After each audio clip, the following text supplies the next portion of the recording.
So welcome guys. Today we have on this session Ajit Yadav, AIR 36 in CMA Inter.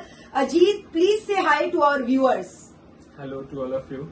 सबसे पहले Ajit हार्टीएस्ट congratulations, बहुत बहुत बधाई हो भाई. Thank you, ma'am. Big round of applause. You have bagged all India rank 36. This is really commendable. देखो भाई, सबके बस का बात नहीं है रैंक लेकर आना.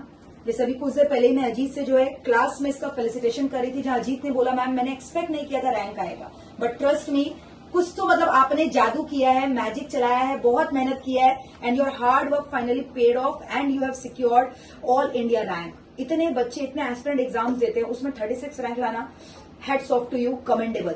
सो Ajit, how is the feeling? सबसे पहले आप मुझे बताओ कैसा फील हो रहा है, मतलब right now how you are feeling? Feeling को डिस्क्राइब तो नहीं कर सकते मैम, बहुत अच्छा लग रहा है फीलिंग.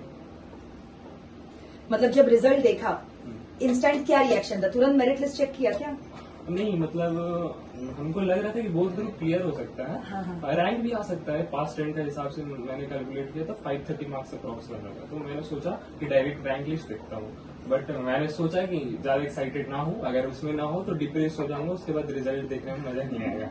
तो पहले मैंने मार्क्स ठीक खोला तो उसमें देखा कि 540 मार्क्स बन रहा है, तो उसके बाद रैंक लिस्ट चेक किया उसी समय. तो डायरेक्ट सर्च पे गया, सर्च पे अजीत हमारे आया 36. उसके बाद पापा मेरे सोए हुए थे. अच्छा. तो पापा को जगा के बोले कि पापा रैंक आ गया, तो वो उठ के ऐसे प्रणाम कर रहे थे. चलो बस, मतलब घर में पूरा खुशी का माहौल छा रखा है. सब रिलेटिव्स का कॉल आ रहा होगा अप्रिशिएट करने के लिए. Yes. Very good. So you are on cloud 9 in short, मतलब एकदम feeling like king of the world, ऐसा फीलिंग आ रहा है कि नहीं अजीत? आ रहा है, बट वो आज भर का फीलिंग है. 2 दिन बाद तो नॉर्मल अपने काम पे फोकस करना है, जो अपना नेक्स्ट स्टेज है, तो उसी के प्रिपरेशन में लगना. Very good. This is what I want to hear. मतलब ऐसा नहीं है कि कभी जब लाइफ में आपको खुशी मिले सेलिब्रेट करो, बट ऐसा नहीं है कि उड़ने लग जाओ आसमान में, Yes, ma'am. क्योंकि you have to remain grounded. Grounded. अभी जर्नी बाकी है. Yes, ma'am. या खुशी मिले तो ना तो ऊपर जाओ, और अगर कुछ गम सफर आ करो जाए तो ना तो जमीन के अंदर जाओ, जमीन पे ही रहो. ये मोटो होना चाहिए किसी का भी. Very inspiring words. मतलब इतनी कम उम्र में इतना सटीक मतलब विजडम वाला बात बोलकर निकल जाना, इट्स रियली अप्रिशिएबल. क्योंकि आजकल के जो यूथ होते हैं इतना मतलब इतना पेशेंस नहीं दिखता अजीत जितना मुझे आप में दिख रहा है Ajit. So really long way to go Ajit. So Ajit, आप मुझे बताओ कि आपने कितने टाइम्स रिविजन किया था? How many times revision you have done? Ma'am मैंने एग्जाम से पहले 3 to 4 टाइम्स किया था, और लास्ट वाले एग्जाम के दिन रिविजन, तो मतलब 3 to 4 मान सकते हैं. Very good. So Ajit, tell me about the daily 3 habits that you practice to ensure कि everything will be under my control, under my grip. 3 ऐसा कुछ हैबिट जो डेली आप करते थे in your entire journey, क्या किया आपने? पहला तो सॉलिड स्लीप. मैं बहुत सोता था, 9-10 घंटा सोता था.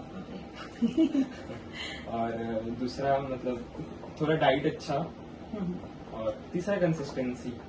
मतलब अगर किसी दिन मन भी ना करे तो मेरा टारगेट रहता था, तो अगर उसको कंप्लीट भी नहीं कर पाया तो 50% ट्राई करता था कि 50% टारगेट कंप्लीट करूं, या 75 जितना भी हो सके. Very good. मतलब sound sleep is also essential. क्यों ऐसा, क्यों आपको लगा कि भाई सोएंगे नहीं? एग्जाम के पहले आपने कितना देर सोया? एग्जाम के पहले तो कम हो गया था. एग्जाम के पहले 7 घंटा से ज्यादा नींद नहीं आ ही नहीं रहा था. मतलब अरे बाबा, 7 घंटा बहुत है. हाँ, मतलब वही 6-7 घंटा. मैं तो बहुत सोता हूँ ना, तो इसलिए मेरे को 7 घंटा कम लगता है. अच्छा, मतलब importance of sleep is also essential, क्योंकि अगर आप फ्रेश नहीं फील करोगे तो मुझे नहीं लगता आप एग्जाम से अपना पोटेंशियल निकाल दे पाओगे. Very good. That means sound sleep, stress less, be less anxious, you are going to clear. So Ajit, tell me, how important is the role of friends, family and relatives in this journey? Friends और family का बहुत बड़ा role है, क्योंकि मतलब मैं बहुत दोस्तों में रहता हूँ, मैं अकेले नहीं रहता हूँ. तो मेरे बहुत सारे दोस्त नहीं, अच्छे दोस्त हैं 5-6. तो मैं घूमते रहता हूँ, दोस्तों के साथ ही रहता हूँ. बट जब मैंने लास्ट 3 मंथ्स में मतलब उतना सोशल नहीं हो पाया था, तो वो लोगों ने भी समझा, उन लोगों ने भी मेरे को सपोर्ट किया. अगर मैं बाहर भी निकलता था उन लोगों के साथ घूमने, तो वो लोग भी बोलते थे कि जाके पढ़ाई कर, तुझको क्लियर करना है, ऐसा ऐसा करके. और फैमिली तो ऑलवेज सपोर्टिव. फैमिली तो ऑलवेज.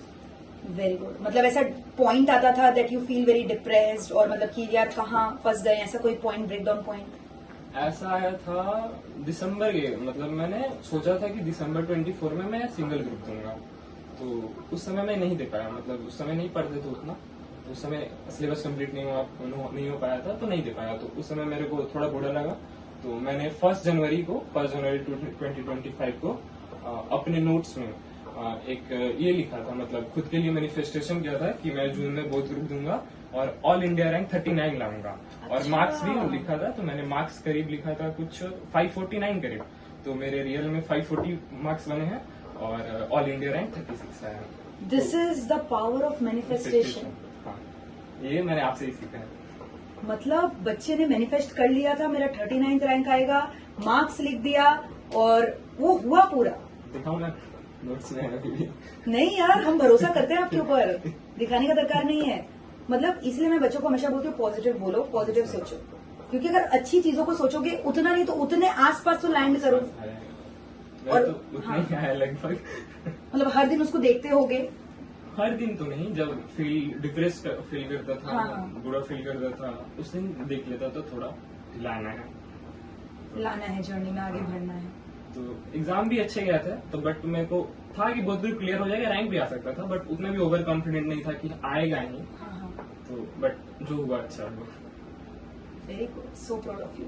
इनफैक्ट जैसा अजीत ने बोला कि फ्रेंड काफी इंपॉर्टेंट रखते हैं, I can clearly see here, because Ajit जो अभी राइट नाउ यहाँ पे बैठा है मेरे सामने, अपने फ्रेंड को ही लेकर आया है, ठीक है।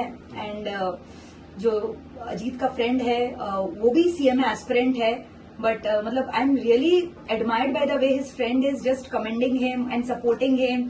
मतलब पूरी क्लास में जब मैं फेलिसिटेट करी थी, घुसकर उसका फोटो खींच रहा था। तो ऐसे फ्रेंड्स जो होते हैं ना, they are treasures for lifetime. बहुत कम लोगों को ऐसा बेस्ट फ्रेंड मिलता है। What is your name? Ankit sir. Ankit. So Ankit is also sitting here with us. So really proud of you Ankit as well. क्योंकि पता है कोई भी सक्सेसफुल इंसान की जर्नी में जो उसका एडवाइजर होता है या सारथी होता है, वो भी बहुत इंपॉर्टेंट रखता है। और ये लाइफ टाइम भूलने वाला नहीं है आपके एफर्ट्स को। बहुत कम लोगों को ऐसा दोस्त मिलता है। तो भाई ये दोस्ती आखिरी दम तक निभाना। Really proud of friendship, both of seeing both of you. अरे बी कंफर्टेबल, एकदम कैंडिड। नहीं मैम, कॉफी नहीं पीता। थोड़ा सा ले लो, चाय मंगवा दे। सो यस, अभी चलिए आगे डिस्कशन को बढ़ाते हैं। अजीत टेल मी, ऐसे तो हम लोग बहुत सारे सीरियस टॉक्स करते हैं, ठीक है। कुछ हम रियल लाइफ की बातें भी करते हैं जो शायद बच्चों को जाननी हो, ठीक है। क्या आप टीवी देखते थे, टेलीविजन वगैरह देखते थे? टेलीविजन तो नहीं देखता था, यूट्यूब देखता था। वही यूट्यूब में भी सीएमए रिलेटेड कंटेंट आता था, और बस। और कभी कभी कॉमेडी वगैरह, कॉमेडी शो वगैरह देखते थे? कौन सा कॉमेडी शो देखते थे? कपिल शर्मा? कपिल शर्मा तो यूट्यूब जब टीवी में देख रहे थे। अभी मतलब स्टैंड अप कॉमेडी हो गया या समथिंग, खाते टाइम तारक मेहता का उल्टा चश्मा, ये सब वगैरह। तारक मेहता? हाँ। अच्छा, जबरदस्त। ये ये सब फ्रेश कर देता है, मतलब लाइट हाँ, चीज देखो, light दिमाग का स्ट्रेस निकल या जाए। किसी से बात कर लो, दोस्त लोग से, तो फ्रेश हो जाता हूँ थोड़ा। Very good. तो जैसा आपने बोला किसी से बात कर लो, तो वो कौन खास था जिससे आप बात करते थे? यही था क्या? अच्छा, very good. So Ajit, if you don't mind me asking, क्या अजीत की गर्लफ्रेंड है? नहीं। Very good. चलो next question for you Ajit. आप मुझे बताओ अजीत कि आपने राइटिंग प्रैक्टिस किया था कि नहीं किया था? हाँ, किया था मैंने। 3 मंथ्स मैंने रिवीजन में, मतलब 2.5 to 3 मंथ्स मैंने रिवीजन किए थे, तो उसमें राइटिंग प्रैक्टिस किया था फर्स्ट और सेकंड रिवीजन में। 3rd 4th रिवीजन में तो टाइम नहीं मिलता राइटिंग प्रैक्टिस करने का। पास्ट ईयर के पेपर सॉल्व किए थे? हाँ, पास्ट ईयर के मतलब उतना नहीं कर पाया था, बट 2022 सिलेबस के जो भी मतलब इस न्यू सिलेबस का पास्ट ईयर पेपर था वो सब किया था, सब सब्जेक्ट के सब किए थे। और हाँ, मैं ये भी ऐड करना चाहता हूँ कि मतलब MEPL में मॉक टेस्ट हुआ था, तो वो मैं इधर नहीं आ पाता था क्योंकि मतलब एग्जाम से 10-15 दिन पहले हुआ था, और मतलब मेरे को ट्रैवल में टाइम लगता, तो मैंने घर से दिया था वो मॉक टेस्ट। Very good. मतलब टेस्ट देना चाहिए। हाँ, टेस्ट देना। Prepares yourself. मतलब टाइम मैनेजमेंट हो जाता है। आप कोई अगर स्पीड नहीं लिख पाता है तो उसके लिए जरूर देना चाहिए। Very good. Now tell me one more thing, 3 words that you would like to share with your aspirants, your future aspirants, future CMAs, कि ये 3 चीज तो आपको करना ही चाहिए यार अगर आपको रैंक चाहिए। आपके हिसाब से वो 3 important essential elements for a rank holder क्या है? In just 3 short words। Hard work तो करना ही पड़ेगा कहीं भी, सेल्फ बिलीव होना चाहिए और कंसिस्टेंट रहना पड़ेगा। अगर रैंक लाना है तो 8 to 9 months ऑफ कंसिस्टेंसी तो मस्ट है, इतना तो करना होगा। Correct. According to you 100 marks का जो पेपर होता है वो 3 घंटे में देना होता है हमें, तो वो 3 घंटे में आपका पेपर के 100 मार्क्स का आप अटेंड करते थे, कंप्लीट हो जाता था। टाइम मैनेजमेंट के बारे में आप क्या बोलना चाहोगे? मैम मतलब मेरा राइटिंग स्पीड शुरू से बहुत अच्छा रहा है, बचपन से ही। तो मैं लिख लेता था तो मेरा 100 मार्क्स कंप्लीट हो जाता था। कोई कोई पेपर में जैसे लॉ हुआ या कॉर्पोरेट अकाउंटिंग एंड ऑडिटिंग हुआ तो मेरा 2.5 घंटे के अंदर भी हो गया था। वाह, मतलब 2.5 घंटे में पूरा पेपर रिजल्ट आ दिया। पूरा पेपर। Super, commendable. फिर रिविजन भी कर लेते होगे? हाँ, 5-10 मिनट देख लिए। Very good. Now tell me one more thing. How important it is to prioritize the chapter? Because मुझे ऐसा लगता है पूरा 100% सिलेबस करके जाना in one single go is futile. क्योंकि आप कितना ही पढ़ लो, अगर आपने रिविजन नहीं किया you cannot write in your paper. तो वो जो स्मार्ट स्टडी है वो कितना इम्पोर्टेंट है जी according to you? Smart study भी बहुत इम्पोर्टेंट है। मैं बहुत सारे सब्जेक्ट में पूरा सिलेबस नहीं कर पाया था क्योंकि टाइम शॉर्टेज था। तो स्मार्ट स्टडी भी बहुत इम्पोर्टेंट है। मतलब स्टूडेंट को फोकस करना चाहिए हाई वेटेज एरिया पे, जहाँ पे इंस्टीट्यूट खुद से रिसर्च करना चाहिए, नहीं कि यूट्यूब देख लें, ये दूसरा कोई स्टूडेंट ये बता रहा है कि ये कर लो ये कर लो। आजकल मार्केट में बहुत सारे स्टूडेंट है जो खुद 2-2 बार 3-3 बार फेल हो चुके हैं, वो लोग बताते हैं कि आपको कैसे पास होना है, क्या करना है। तो उनसे अच्छा आप पिछला 3-4 अटेम्प्ट के पेपर को एनालाइज करिए और देखिए कि कहाँ से क्या आ रहा है, कहाँ से कितना मार्क्स का वेटेज आ रहा है। तो मैंने लॉ में स्मार्ट स्टडी किया था, तो लॉ में उतना नहीं कर पाया था। लॉ में कॉन्ट्रैक्ट एक्ट किया था, आपका भी वीडियो देखा था, तो आपसे भी कॉन्ट्रैक्ट एक्ट किए थे, कंपनीज एक्ट किए थे एंड एथिक्स बहुत अच्छे से किए थे, पूरा रट लिए थे। एंड कितना आया लॉ में? लॉ में 71। Hats off. 71 in law is something scoring 90+ in practical paper according to me, क्योंकि आपको भी पता है लॉ में इतना इजीली मार्क्स नहीं देता है इंस्टीट्यूट, और लिख भी देते हैं सही तो फिर भी नहीं देता एग्जामिनर। जबरदस्त। अब फाइनल में भी इसी तरह से आपको लॉ में इतना ही मार्क्स लेकर आने से ज्यादा ही हम लोग एस्पायर करेंगे, मैनिफेस्ट करेंगे। और इंटर में तो मैंने लॉ की क्लासेस भी नहीं लिए थे, फाइनल में क्लास लेंगे तो अच्छा। डेफिनेटली क्लासेस देखो, हमेशा मतलब खाली क्लासेस लेना मैटर नहीं करता है, स्टूडेंट किस तरह से पढ़ाई कर रहा है, क्या उसका स्ट्रैटेजी है, सबसे ज्यादा मैटर ये करता है। बिकॉज देखो हम पढ़ाते सबको है, बट उनमें से कुछ बच्चे क्लियर हो रहे हैं, कुछ बच्चे रैंक ला रहे हैं, कुछ बच्चे ऐसे भी जो क्लियर नहीं हो पा रहे हैं। कुछ बच्चे ऐसे हैं भी मेरे तरह कि आप यूट्यूब से देख के रैंक ला रहे हैं। तो वही है, अगर आपके अंदर पैशन है, जज्बा है Ajit, you can do wonders in your life. So tell me one more thing Ajit, जैसा कि आपने बोला यूट्यूब के सेशंस, तो आपको क्या लगता है ये जो सुपर 50 क्वेश्चंस हम लेते हैं, जो मैराथन्स लेते हैं या बूस्टर्स जो हम लेते हैं, क्या ये वाकई में इंपॉर्टेंट होते हैं? बच्चे को देखना चाहिए, क्योंकि कुछ बच्चे ये भी बोलते हैं मैम टाइम ही कहाँ है, देखे आप ऑलरेडी ले रहे हो बूस्टर, तो हमारे को सेल्फ स्टडी कब करें? बट मैं हमेशा बोलती हूँ आप देखो इसको। आप मुझे बताओ कि आपने देखा था और इसका क्या इंपॉर्टेंस है? ओएमएससी में मैंने आपका जितना भी कंटेंट था वो सब देखा है, और लॉ में भी देखा है। तो और बूस्टर सेशन नहीं देखता था मैं, क्योंकि एग्जाम से 2 घंटा पहले मैं खुद प्रेफर करता हूँ कि मैं खुद प्रेफर करता हूँ कि खुद से इम्पोर्टेंट वाला टॉपिक देखते जाऊँ। बाकी वगैरह आपका जो मैराथन वगैरह डाला हुआ है, और हाँ ओएमएसएम का वर्कबुक सीरीज आप लाई थी वो मैंने देखा है बहुत अच्छे से। तो फोकस करना चाहिए स्टूडेंट लोग को, जो आप देती हैं या कोई भी टीचर देता है तो कुछ सोच समझ के देता है, तो करना चाहिए। मतलब एक्चुअली मुझे ऐसा लगता है रिवीजन जब करते हैं हम, तुम्हारा पूरा समरी हो जाता है, पूरा समरी रिवीजन हो जाता है, पूरा सिलेबस हम लोग एक बार में रिवाइज कर लेते हैं इजीली कम समय में। So I think all the students should focus on this important topic, the key areas, right?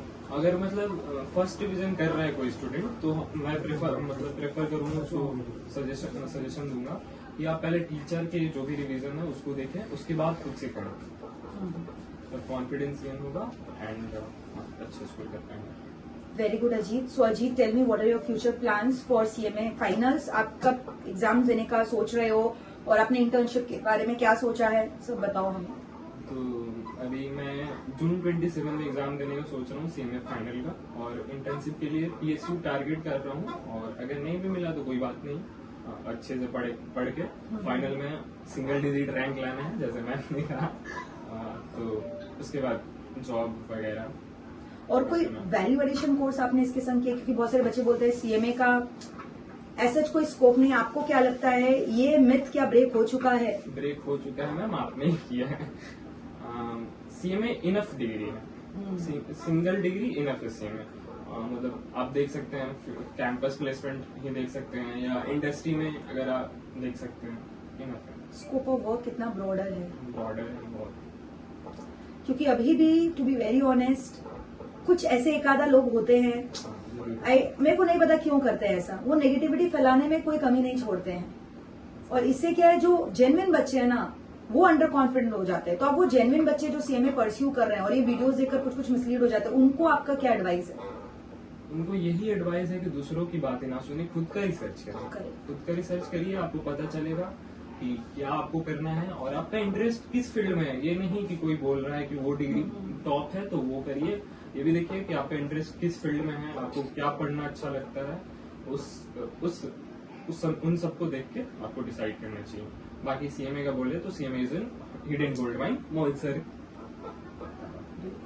Even I keep on saying always, I keep on preaching this always कि भाई वो जो लाइन है ना वो फैक्ट है, वो ट्रूथ है और वो पूरा वर्ल्ड देख रहा है। Yes ma'am. It's just that you are not accepting, maybe because you don't want someone else to excel in their life. आप उनको डिमोटिवेट करते हो, विच इज वेरी रॉन्ग।